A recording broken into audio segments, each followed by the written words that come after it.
Our next speaker is architect Yahya Jan. We were earlier expecting architect Jan to join us in person today. However, due to unforeseen commitments, he is unable to travel and will instead be joining us virtually from Dubai.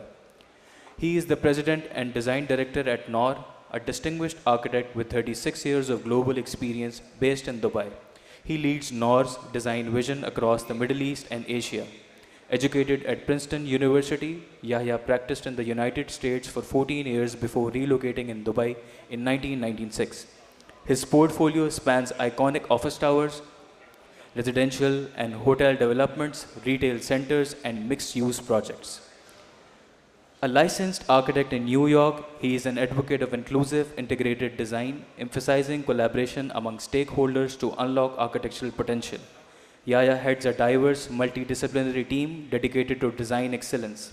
His award-winning works has been widely published and presented at global conferences, making him a lead voice in contemporary architectural discourse. Welcome, architect Yahya Jan.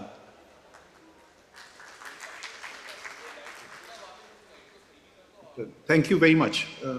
Just want to make sure you can hear me. Can you hear me clearly? Yes, sir. Okay, great. My regrets that I'm not there in person. I was really looking forward to attending this gathering. So my apologies for that, but we'll try and do the best I can and take you through the journey. The journey, in this case, the journey of very specific project. I'm going to share my screen, and please let me know if it's sharing. Yeah.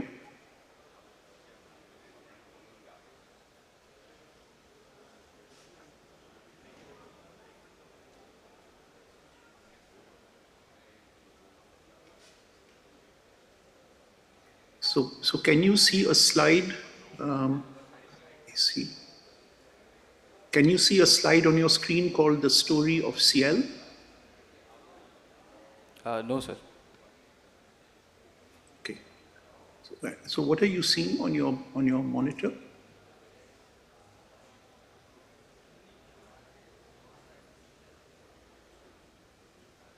Sir, can you please reshare the slides again? So I'm sharing my screen. Can you see that? No, it's not visible. Nice. Let me try it again then.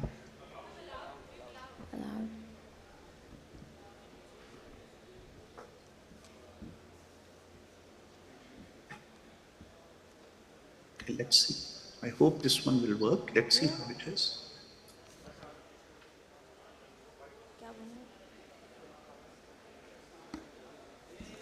Can you see a screen, a slide called The Story of CL? Can you see that? Yes, sir. Now we can. Thank you. Okay, great. Thank you for your patience. And I believe I have 20 minutes. Is that still true, or we're running a bit late? It's okay if I spend 20 minutes on the presentation? Sir, you have 35 minutes. Okay, great. Thank you so much. For the presentation. Thank you. Okay, so thank you very much, and it's a pleasure to present. And today I'd like to present a very specific case study. We call it The Story of CL. And I'd like to start by saying that in most of my work and my efforts, I'm interested not only in how things appear to the naked eye, what they appear. I'm very interested in how things work. So I'm interested in both what you can see, but also the unseen. And certainly in our profession as architects and engineers, the unseen, which is not visible to the naked eye, is a fascinating story. And today I'm going to present to you the story of one project which we have recently completed the construction of. It's a tower in Dubai. I'm going to use that as a case study, really, to present a story.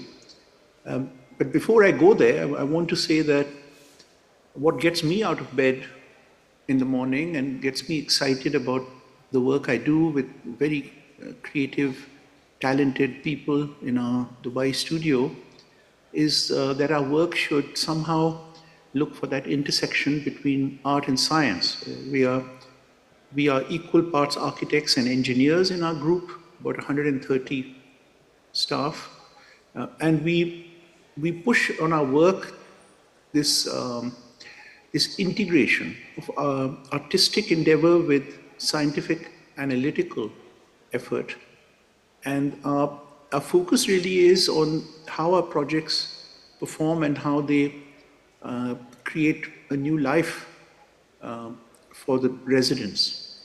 So I'm going to be showing you a particular project, this one in Dubai, but the discussion really isn't so much about the project as it is about the approach to design.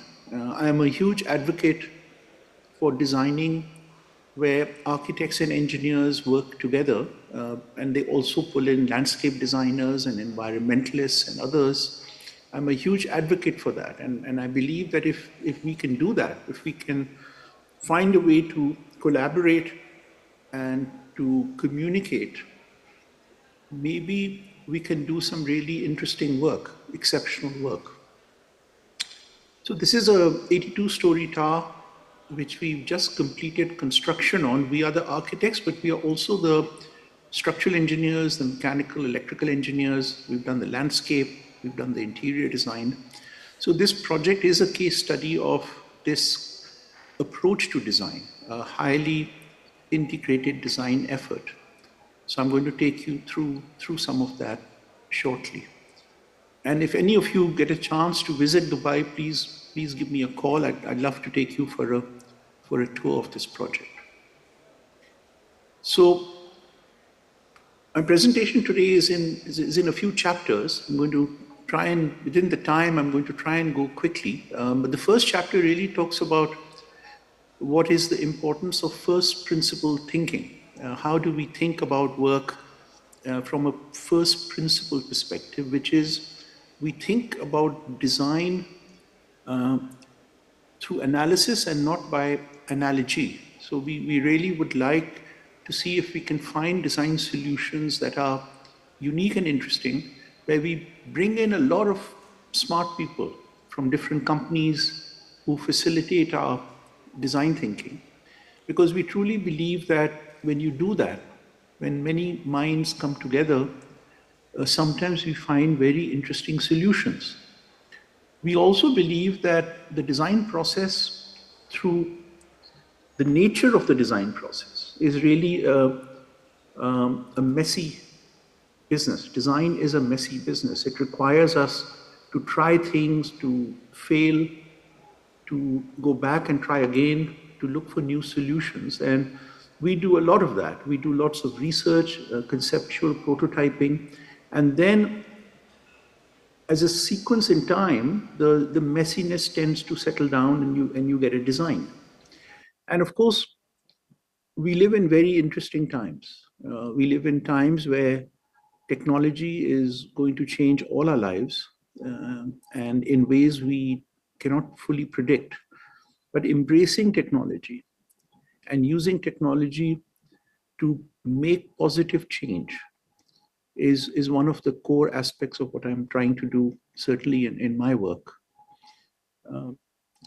This project, which I'm going to present today, is interesting because we went back and we looked at our timesheets within the studio to see which departments in our architecture and engineering office, how much time they spent during roughly a 2.5-year design period. And interestingly, architecture, as you can see, is about 19% of the total hours, but interior design is about 20%. And you'll notice that engineering is about 45%. So almost half of our effort on the project is engineering. And for me, that's really intriguing. How does that work? So this is a graph of, if anyone who works in a design studio would understand what this graph is. This is a graph that over time, from when we started design in February of 2018, and you can see that these are our time effort. These are our efforts of how we delivered the project, how many hours, what was the team composition. So you can see the team varies from 5 people to 40 people over a 3-year period. But there are ups and downs as we integrate and solve solutions. The reason I'm showing you this is because in the first 3 months of our design work, 3 months out of 3 years, we had only spent about 2% of our total hours on the project. We had made almost all the major decisions in terms of design were made in the first 2 or 3 months. And that is quite scary. How do we know that we are making high quality decisions on a project when we've only spent 2% of the time? And really my thesis today is to say that our chances of making great decisions early are a direct result of our ability and our willingness to collaborate, to integrate, and to use technology. I often say that design is a team sport, and our studio is designed that way. Our studio is designed almost like a university department, open campus, a lot of collaboration. People come from 20 countries, and our leadership circle, the top 10 guys, architects and engineers, they have a total of 250 years of experience, but 150 years is with Noor. So these guys have been working together for a while, and that's important. So it was a February morning in Dubai, 2018. So that's 7 years ago. 7 years ago, I got a call from a client for whom we had already designed a couple of towers. And the client, they told me that they've just bought a property, and they asked me, would we be interested in looking at the design for this property? And of course, I said yes. And the property is located in a part of Dubai called the Dubai Marina. It's away from downtown.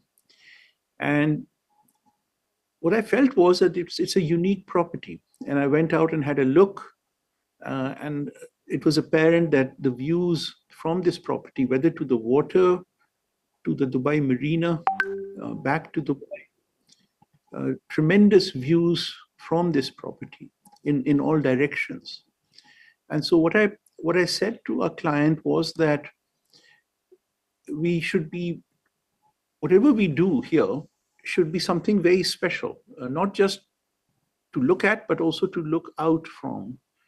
And our property is located immediately in front of this beautiful tower designed by SOM Chicago. And unfortunately, our tower was going to be placed right in front of it. And I said, okay, if I have to do that, then I have to make sure that I do something really special, and also try and slim it so that it doesn't become a wall in front of the neighbors. And I felt that was important. And we worked very hard. We worked very hard to come up with a scheme that would be as respectful as possible to our neighbors, and yet would become another iconic addition to the skyline of Dubai. The property is very complicated. You can see that it's a triangular piece of land, not easy to design. And then to make life even more challenging, in 2007, 2008, there was a design for a tower on this property, and the foundations, the piles, which are these concrete cylinders, these piles were already placed in the ground in 2008. And then the construction stopped because of the financial crisis. So the design for that tower, which was not built, was a parking structure of about 10 floors with a residential tower of about 60 floors. And this was by another design firm. And, when I was asked to look at it, one thought was that to continue with the same design, the design that they had, more than 1,000 drawings ready for construction, just convert the residential tower to a hotel, which was the thinking. And of course, our client, the first group, they were talking to the same architects who designed it originally, and they were working on changing their existing design and converting it to hotel use. I was asked to look at it, and to be honest, I was told that this project was not for me. This project was for the other design firm, which is fine. So I asked, then why are you guys calling me? And they said, well, look at it. Let's see what you come up with. And I said, fine. And what we did in a matter of a couple of weeks, we generated different ideas on what we could do. And you can see that most of our ideas moved away from the existing design to a completely new design, a radically new design. And it was not easy because the foundations were already built. So we had to be very careful that our engineering of the foundations would allow us to do something completely different. And that's always a challenge. And then I presented this design to the client in a couple of workshops. And what I said was that not only would we completely come up with a completely new design, but the tower would be full of gardens. So it's going to be not just a hotel tower that's interesting, but it's going to have nature embedded in the tower going all the way up, in this case, 82 floors.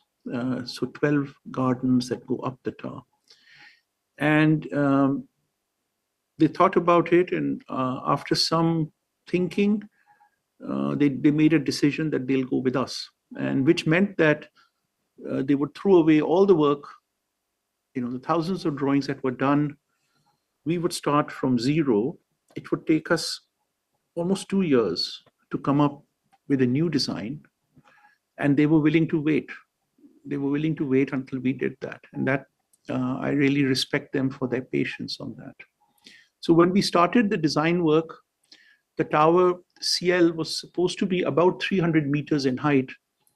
And that's, of course, quite exciting. And if you look at the top 10 tallest hotels in the world, that's where it was. And then in our conversations with our client, I said, look, we'd like to introduce these gardens in the tower. And as we introduced the gardens, we excavated, we removed volume from the tower. And then when we removed that, we would put it back on the top of the tower because we are allowed to build a certain amount. So the tower grew by about 10%. And then I said, look, why don't we do something very special at the top of the tower? We put in a public observation deck. School children can go there. They can get tremendous views. You can charge tickets. It can be create a education agenda for that, and creates a really interesting, unique top. And again, they agreed. And what happened was that by the time we did all this, it became the tallest hotel in the world. And currently, it's about 372 meters now. We've increased the height slightly since this. It wasn't a goal. This was not our prime objective. The prime objective really was to introduce gardens and to create publicity and publicness at the top of the tower. I'll talk briefly about the design process. How do we design and what is our approach to design? And I'm a big believer in technology, as you know. I'm also a huge believer in sketching, building physical models, any form of expression that allows us to take what's in your mind and find a way to put it on paper and to communicate it is really important. And so these are some of my initial sketches from 2018, where I was really thinking about the tower in terms of geometry, transformative geometry. And what we know, having designed quite a few super tall buildings, buildings over 300 meters, that's just over 1,000 feet, we've done quite a few. And what we know is that super tall buildings, a lot of it comes down to geometry. How do you deal with the geometry of the tower? And how do you vary the geometry? These are some of my early sketches for these hanging gardens, which are the garden within the tower and then at the very top of the tower. And what I really enjoy in design, of course, working with really creative people, I love that.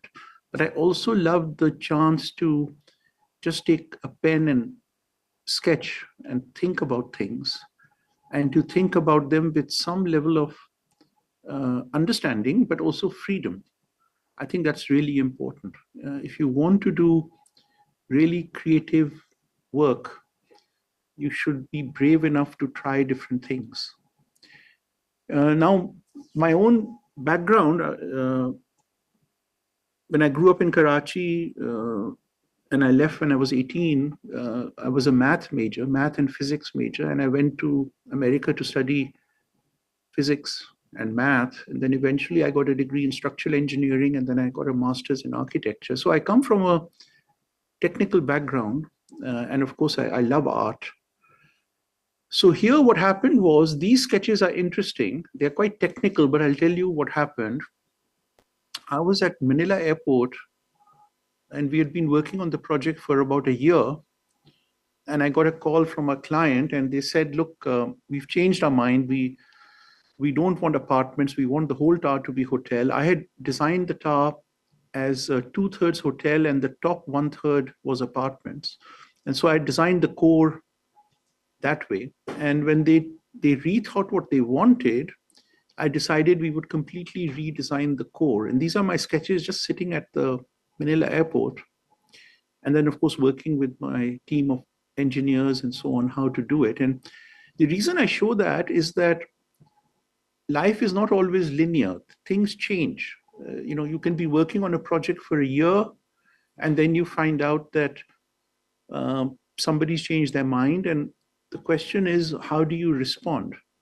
And I always believe we should respond positively and creatively, look for new solutions. And what we did was, we made sure that all the elevators opened into a lobby with tremendous views to the ocean.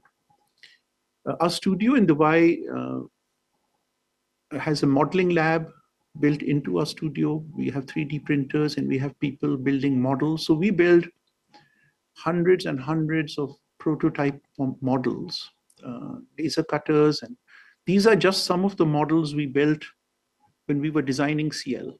And you can see we were just trying lots of different ideas and thinking about what were the possible solutions. I'm just going to scroll through it. And some of our models are quite large. So we work in sketch, but we also work in physical models. This is the model that was in our cafe.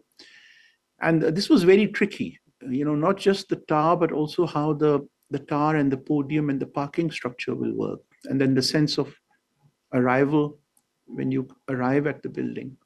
And these are some of the models that we made, study models.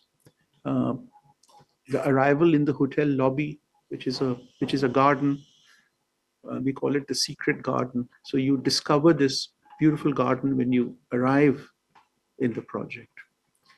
And then these are some of the study models we made for the atrium gardens. As I said, we have 12 gardens that go all the way up the top. But this was a tough project. And one reason it was really tough was because of these existing piles. So we added more piles, we put a raft. Our structural engineers worked very closely with me because we had to deal with the existing construction, but then do a completely new design. And you can see the double helix ramp that takes cars from the drop-off up to the parking structure. And then you can see the shear walls and the embedded landscape. It's a very, very complex project. It's probably one of the most complex projects I worked on in my career because of how the geometry of the site and everything we wanted to do. And I believe we were able to do that because we were willing to think about things from first principles. And this is something that I talk to students in universities, and when I get a chance to go to different universities and talk about design, I emphasize that. The second part of the presentation today really looks at the play between forces and form. So how does that work? And it's very, very tricky. So I'm just showing you some of the early Revit models. But you can see that the big challenge for us was that we inherited the concrete piles, which was for a design for a tower with two rectangular cores, but we decided we wanted to go with a completely new design with a single core. And so that was quite tricky. We had to put in extra piles, we had to put a raft, and then we worked very closely with really amazing people to look at the soil. What was the bearing capacity of the soil under the property? And of course, all of that is modeled for deflection and settlement. And we get very involved in not just the soil conditions, but also the wind, because super tall buildings, not only are they designed for gravity, they're also designed for earthquake. But the biggest challenge is wind on tall buildings. The wind ends up creating tremendous lateral forces. So super tall buildings have to be designed very well to how they deal with the incoming wind. And our property is right on the ocean front, so it gets a strong ocean breeze comes in. So we hire people to build wind tunnels, and we run wind studies. We hire specialists to do this. So in the early days, we tested all the different shapes. We were playing with the different shapes, and we ran them. We also tested them through what's called computational fluid dynamic modeling, which is CFD. So we run it through CFD modeling. And you can see that we tested a simple rectangle, and then we tested a square, then we tested a rotated square, oval shape, and then eventually the shape we ended up with, which is a circular tapered shape with a cutout at the top. And you can see, like for instance, you can see the vortex shedding. So the wind comes in, and on the leeward side of the building, you get vortices form. And if the vortices are very strong, they create tremendous dynamic forces on the tower, and the tower wants to oscillate. So shaping the tower becomes very important. If a tower is designed for wind, you find that you can control the vortices, you can control the drag on the building, and also the moment at the base. And just by playing with the shape of the tower, which we did in the first 4 weeks, the first 4 weeks of design, we were sketching and we were testing for wind at the same time. And we were able to get approximately a 40% reduction in the drag and moment force, which meant that the structure could be lighter, less concrete, less steel, less embedded carbon from a sustainability point of view, more economical for construction and faster to build. So thinking of projects from that perspective, and then really looking at how it will be built. So we get very involved in how the sequence of construction will work. And you can see in this video, the central core goes up first, and the 3 outrigger floors where we capture the lateral forces back, steel structure at the very top of the tower, and then of course the glass goes up. Some of it happens in a different sequence, but this video is really here to show you how we looked at the different elements in the shaping and the construction of the tower. And the tower is now built. I'll talk briefly about a very interesting and exciting challenge that we had, that because we shaped the tower for wind and the tower is tapered, what we found was that the 82 floors of the tower, all 82 floors are different. Each floor has a unique shape. And and it works. By doing that, we are able to reduce the drag. The drag would be higher if they were all the same floor plate. Of course, technically, it's a challenge. So now you're designing an 82-story tower, but every floor is different and it's changing. And not only is it different in terms of slab edge and structure, which we test, but also when we need to close the tower, we need to wrap it in glass. The glass surface then is not a two-dimensional flat surface. It becomes almost like a cloth, like you take cloth and it's a warped surface, three-dimensionally warped surface. But for economy, we wanted to use flat glass panels because curving glass is very, very expensive. And I wanted to see if I could still get the tapered shape that we wanted, basically for economy and wind, but also how will we deal with the glass? So we use parametric modeling. So parametric basically means you feed in the parameters, we write the code, and then we program it and we run it, and we test the panels. So we see that how much can we bend the glass panels when we bring them to site. So the glass is made flat in a factory, but then it's bent when it's brought to site. And of course, how much you bend, you have to be very careful. So we did a color spectrum of bending to really study that bending. And you don't want too much red. Red also works, but you don't want too much of it. So we iterated. We played with the shape of the tower through parametric iterations until most of the glass panels had gone into the green zone. You can see some are red, but red is also safe. It's just bent more. So it's an interesting analogy where, again, through first principle modeling and iteration, we really look at achieving what we wanted to achieve, which was a tower which had a warped surface. And I wanted the surface to be very smooth so it wouldn't collect dirt and dust. It has no ledges. But at the same time, to make sure that by iterating, most of our design then is within the zone. Now, I'm a little bit concerned about time. Am I out of time, or should we go to Q&A, or should I keep presenting? I have another 10 minutes, but it's really up to the time issue. Would you like me to stop at this point? No, sir, you still have 5 minutes to go if you want to continue. Okay, great. Thank you so much. Thank you. So as much as I love designing beautiful buildings, and I'm fascinated by how technology intersects with art, a building has to work just like anything else. An iPhone looks beautiful, but does it work? A building might look beautiful, but does it work?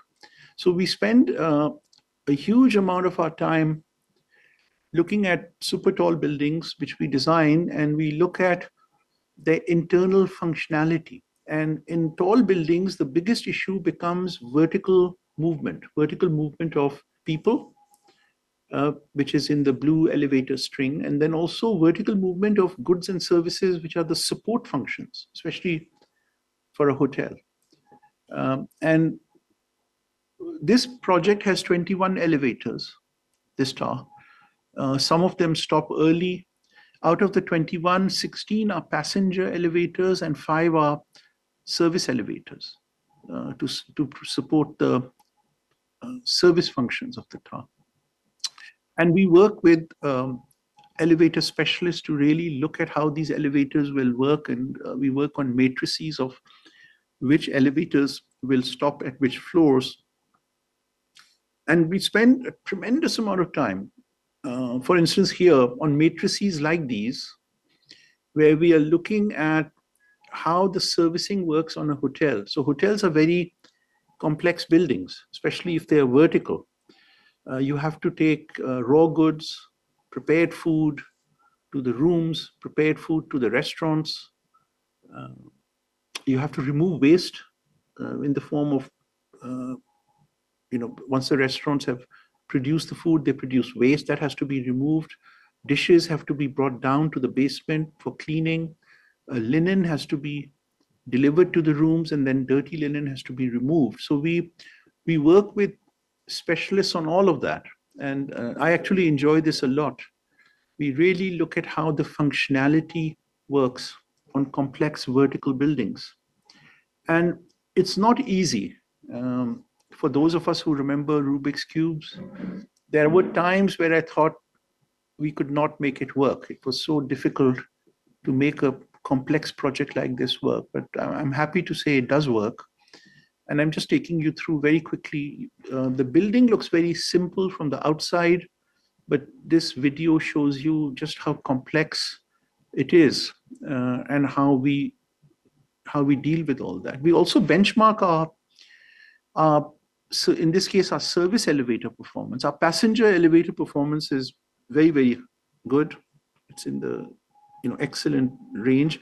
But even our service elevators, we benchmarked CL against 3 other towers in Dubai, which are 5-star hotels, 4-star, 5-star, and CL's performance is actually much higher. So we worked very hard to make sure that the building not only looks exciting, but it actually works. I'll just talk for a few minutes about the trees.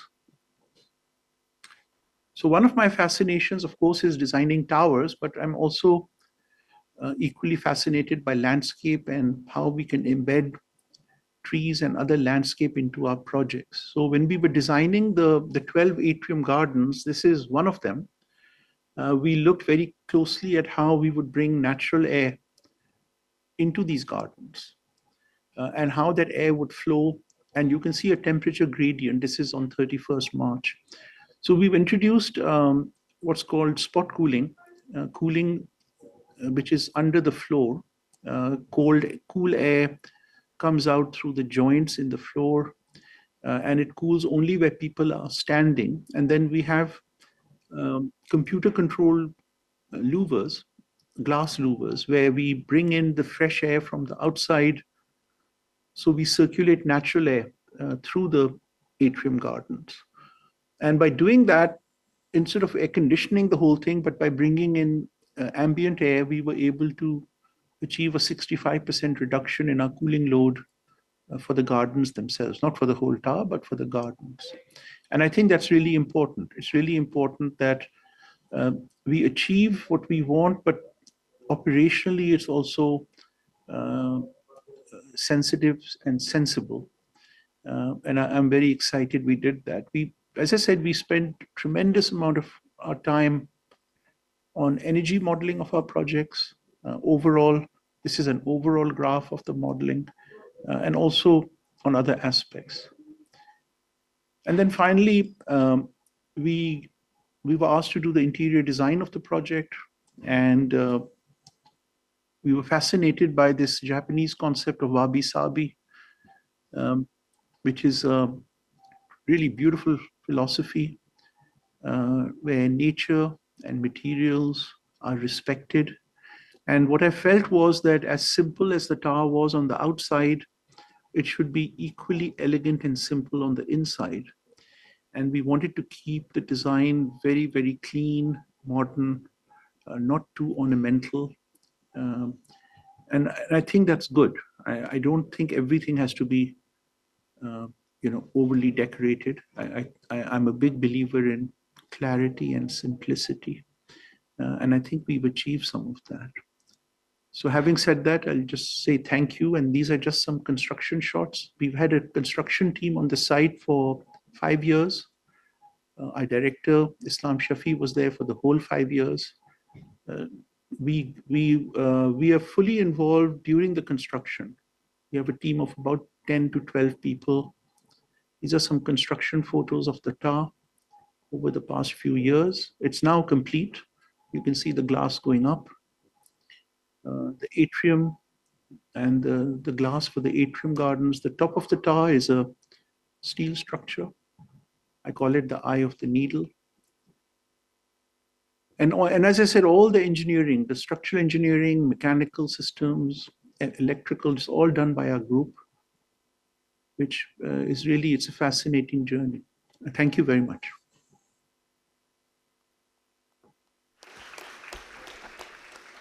Thank you, Architect Yahya John.